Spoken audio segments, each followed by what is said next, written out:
our dough, chaps. We've done our dough. Hello, welcome to another episode of Odds, week 39. Here we are.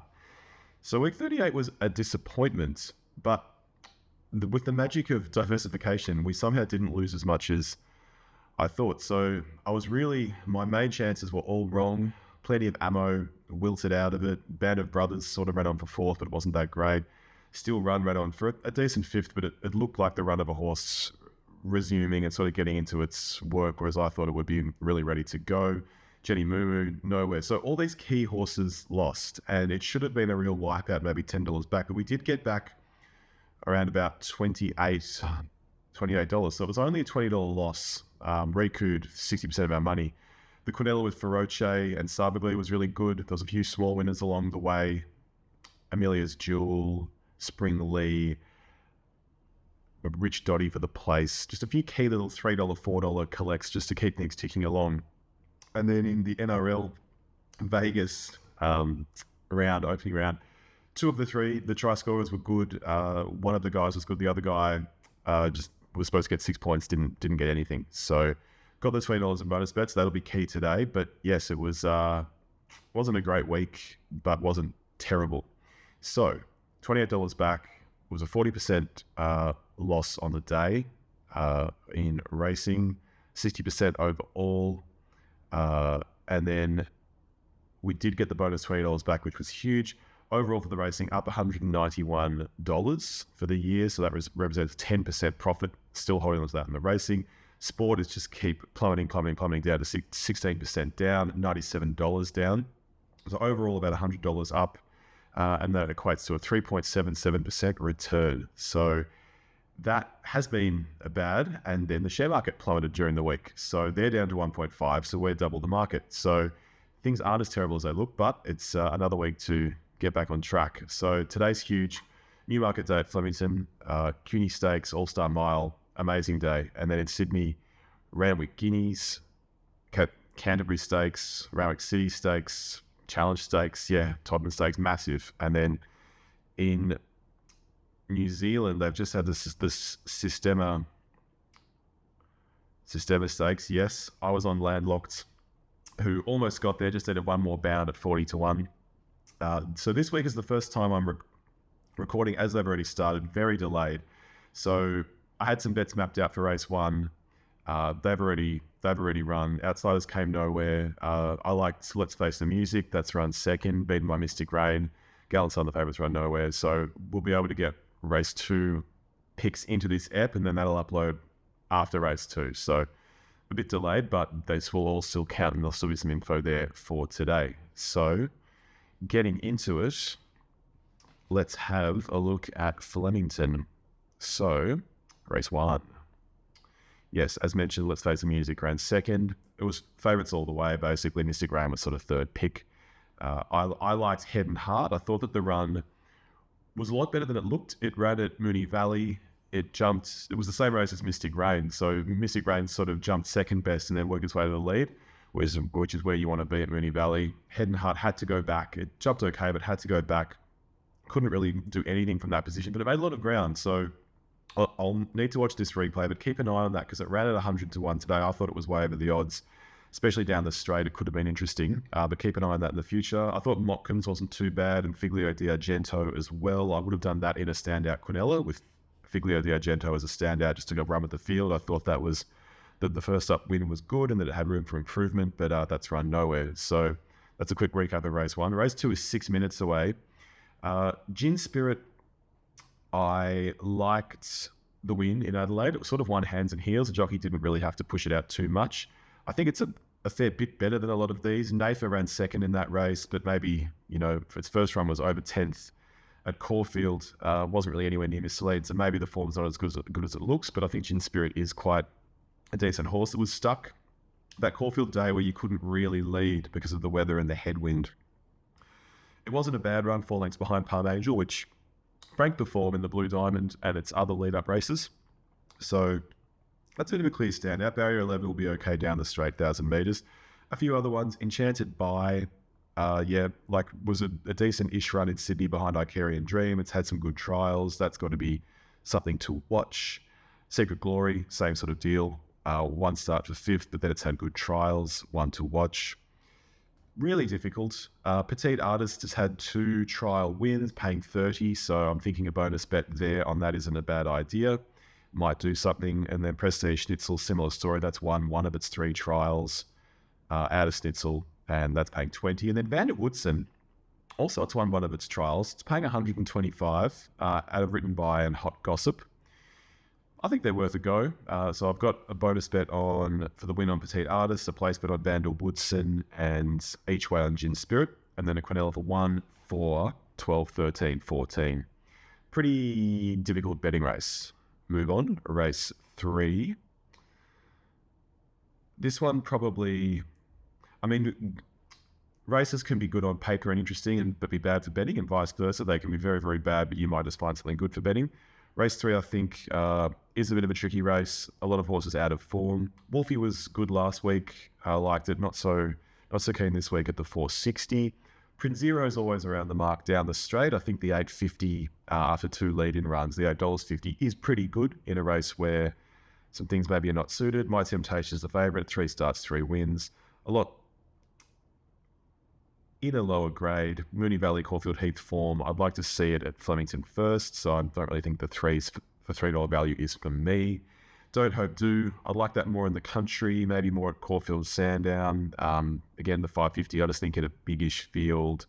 There's horses here that I've backed a lot, like Veloce Caro, Marble 9, Picago I liked last week, but it was scratched. So just too many competing ideas and sentimentalities.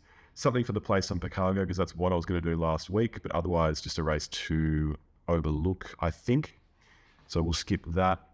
Go straight to race 4.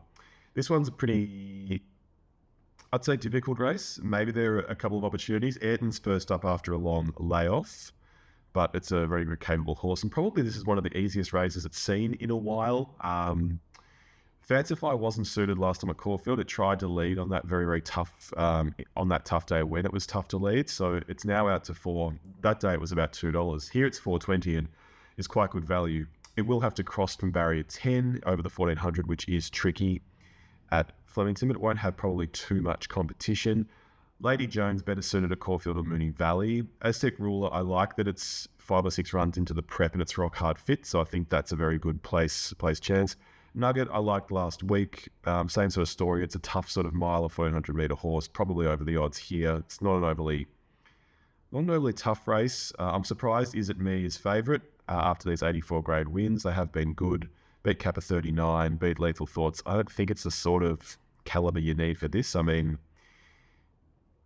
it's like Nugget. It's been running in Group 1, Group 2, Group 1, Group 2 Open. I just think it's a different ball game. So I'm going to do a Quinella for 2, 4, 6, and 7. Nugget, Aztec Ruler, Fancify, and Cote Atlantique, the international runner. Just to see how that goes. Each way on Fancify, I still think it's value, even at those odds in a race like this. And you could do each way bets on Eton and Nugget just because of the class. But yes, that's what it will be. Race 4. Race 5, also really tough. I know that Vinrock's the favourite, but a lot of these horses have got form over the 1200 and now it's to step up to 14. So a lot of these form lines aren't going to be as relevant. Vinrock was really good, leading and then being challenged and then kicking away in that race. I would just be suspicious of the $3.20 a little bit in a race where a lot of these horses are going to improve. Having said that, I went through them and watched each of the runs of the most recent runs of these, and just a lot of difficulty. They've all come out of sort of this same Pakenham maiden. The form, nothing really stands out to me. They've all sort of run well placings in these races. Eden Rose is the interesting one where it's run a really good 5th in the Blue Diamond and it's backing up again here. Hiatus made ground down the straight at Flemington behind Shining Smile, but it wasn't really threatening. So it's a bit hard to know. None of those I thought were great with the each way bet I would do. I would probably just have a small each way bet on Vinrock as a default because it was good. It did sort of win untouched. So I would take that as favourite. Tom was good, poking through at Sandown in a bit of a blanket finish to win. The 20s is good odds there. Perfitas probably will improve. It's had a 3rd and a 2nd. The 2nd was behind Vinrock. Starts today at $34. It does seem a bit excessive. The one, if I had to pick something, the one would be Seriously Hot, number 8. barrier 15, it will go back. It's would have to over the 1400 at Flemington as a back marker, but it made a lot of ground at Pakenham behind Vinrock when a lot of horses didn't, which is a good sign for me. And that's currently at $40 for the win and 10 for the place. So definitely a place bet on Seriously Hot is my go in this race. And maybe a Quinella, maybe something like 2, 3, 4, 8, 12, 14, 17, something big. Miwa might run okay at 20, same for Hiatus. Maybe leave out the, oh no, we'll put in Tom. Yeah, so 2, 3, 4, 8, 12, 14, 17, it's a big one. Race 6, Australian Cup Prelude. This was one of the races I found most tough. Dashing Duchess and Aramco were both good first up, have a lot of improvement in them. Berkshire Breeze at $13 is cool because it used to always run at that $40, $60 mark as sort of that boom stayer, and then it sort of faced a tougher grade. It didn't really fire. I think that's got opportunities here. Shaya, it's been running at that 2,000 meters pretty consistently. It's worked its way up from 84 grade to 100 to listed. It's been running against not the greatest opposition, but really, really good quality company. Deny Knowledge, Garrett Chico was in there, Deacon, just sort of capable to 2,000 meter horses. I feel like it's really earned its stripes. So I'll be interested to see what that does with Craig Williams on board. I want to check whether he was on last time. I don't think he was. No, he was. Okay, so it wasn't a new jockey posting. So that's definitely value. Middle Earth, the international runner. It's a real winner. 4 starts out of 9. It's run second at the trial recently. Probably wants to get to 2,400, but the 2,000 still is good enough. And then Duke Decessa, I mean, Caulfield Cup horse, over a sort of an unsuitable 1,600, and then it wins. Could be more of a Caulfield horse. 5 starts here for only 1 placing. That's why I wouldn't really take it as this favourite, even though it's a easier race in theory. I'd be looking at that value down the order. I'd be doing a Quinella for Middle Earth, number 3, with 8, 9, 10, 11. Quinella 3, 8, 9, 10, 11. Something for the win either on Berkshire Breeze. You could do a Ramco or Shayar, and just use some bonus bets there. So probably for me, the bonus bets on Berkshire Breeze, and then that Quinella. And yeah, maybe even an each way bet on Middle Earth just for the bonus bets factor. That's race 6. Race 7, yeah, here we go, the All-Star Mile. Small field, which is a bit sad. Mr. Brightside, amazing last time, up to 1,600, perfect, loves Flemington. Everything speaks for itself. Tom Kitten, I feel like, has been running in such good company for such a long time. It is finally getting the opportunities it deserves. The second last time behind Brightside was no fluke. I feel like they're sort of clearly the better ones. Low inventory man, not for me. I thought last time was sort of a good reflection that it's a couple of lengths off of these. Anything could happen, of course, with the race shape and depending how things go. Another Will obviously got the better of Brightside at Caulfield. I still think that it had the better run that day. Didn't have to face as much. It had a more cover than Brightside and sort of had the drop on it. I don't know if it will do the same here. Barrier 1 could be tricky with where it settles. Rise at Dawn, this is a big step up. It's a horse we all love. It's a real winner. Measuring stick here of how it's going to go. And then a Tissue.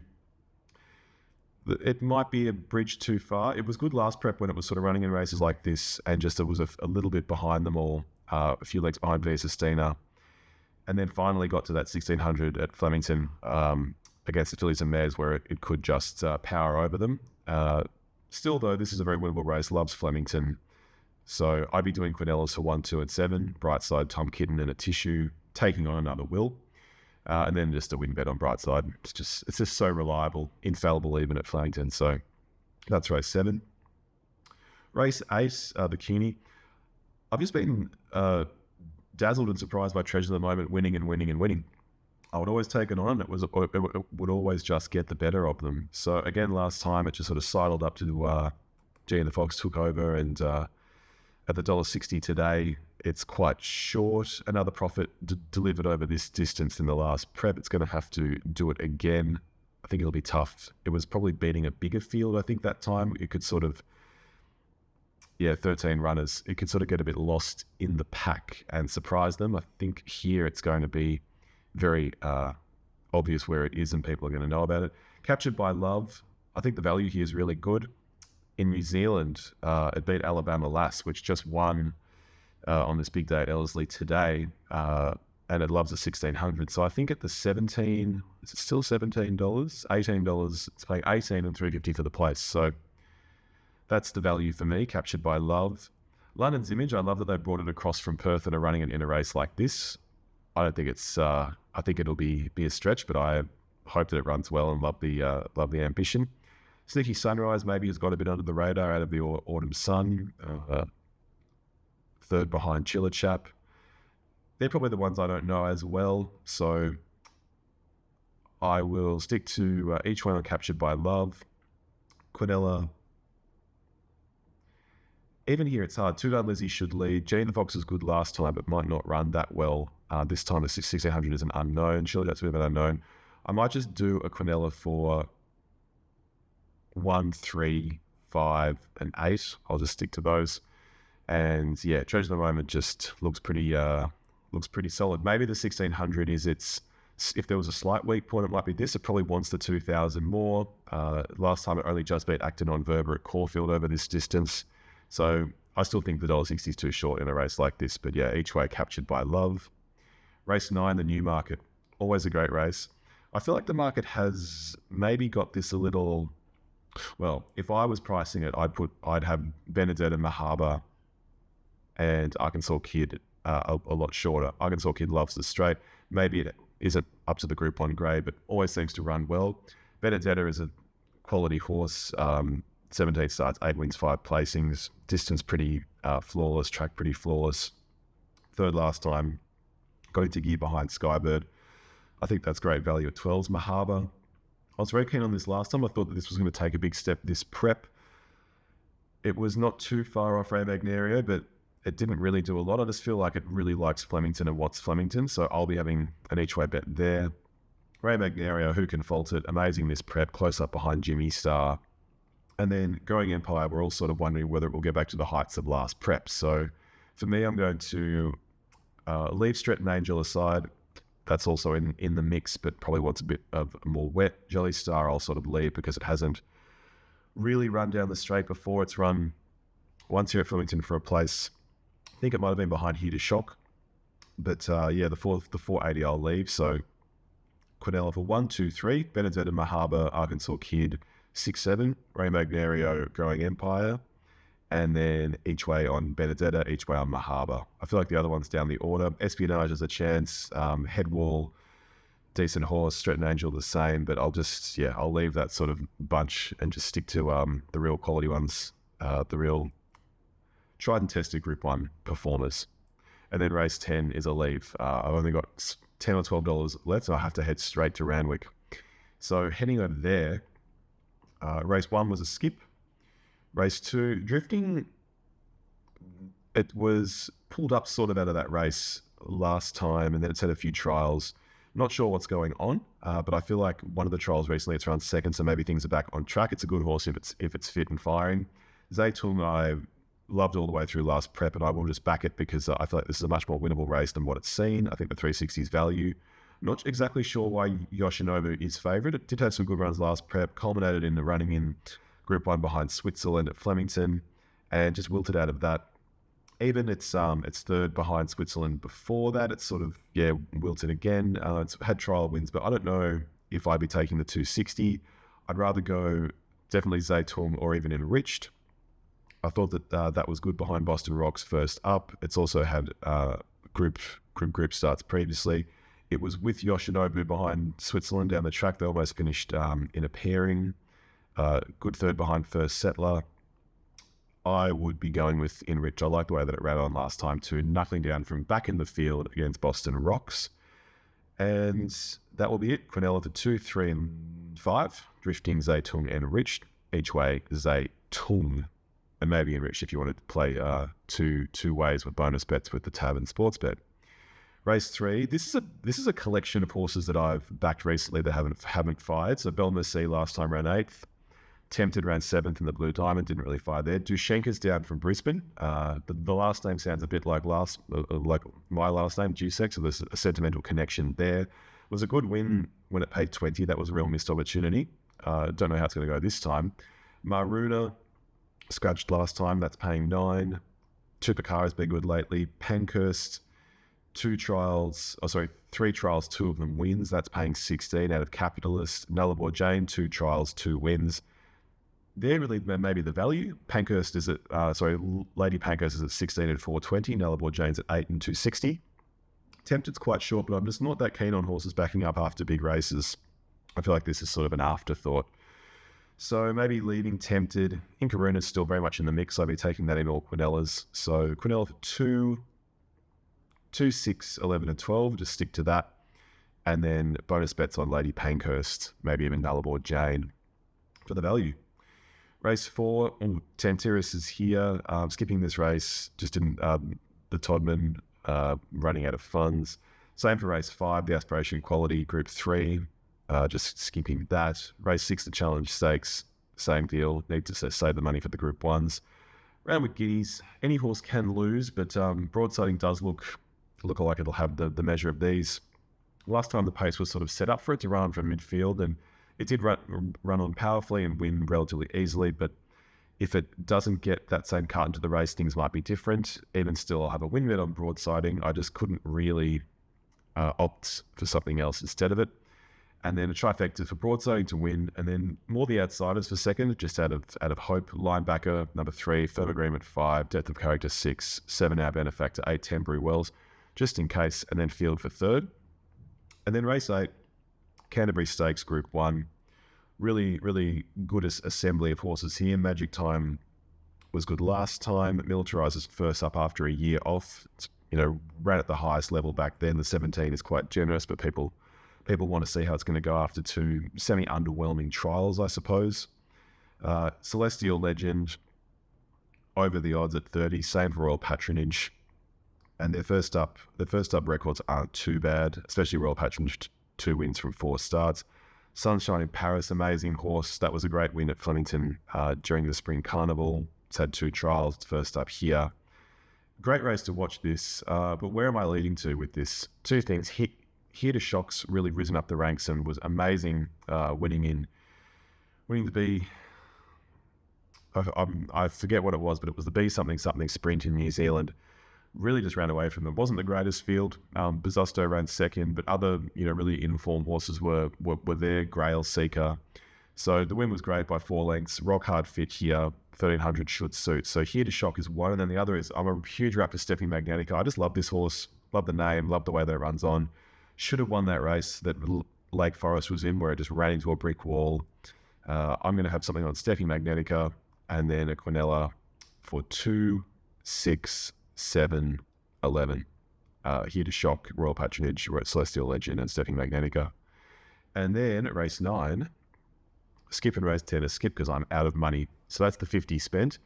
And then for the sport, thank goodness AFL is back. It's same game multi-time on Sunday, Collingwood versus GWS. I have basically just picked Bobby Hill to get a goal anytime, and then Finn Callahan to get more than 20 touches, and then Dacos to get more than 25. So Dacos was $1.50, Finn Callahan was $1.24, and Bobby Hill was $1.19. So all up that was $2.40. Perfect zone. So $20 on that. We either get back 48 or we get back 20 of bonus bets for next week. So things are on the up and up. And yes, great day today. This is very late. Apologies again that this is only coming out at about 1 o'clock. Upload it right away. But yes, excellent day of racing, perfect weather out there. Good luck to you, and we'll see you next week. And then came Sweet Liaison as they turned for home. Jefferson, he's been in front every inch of the way. He's out like 2.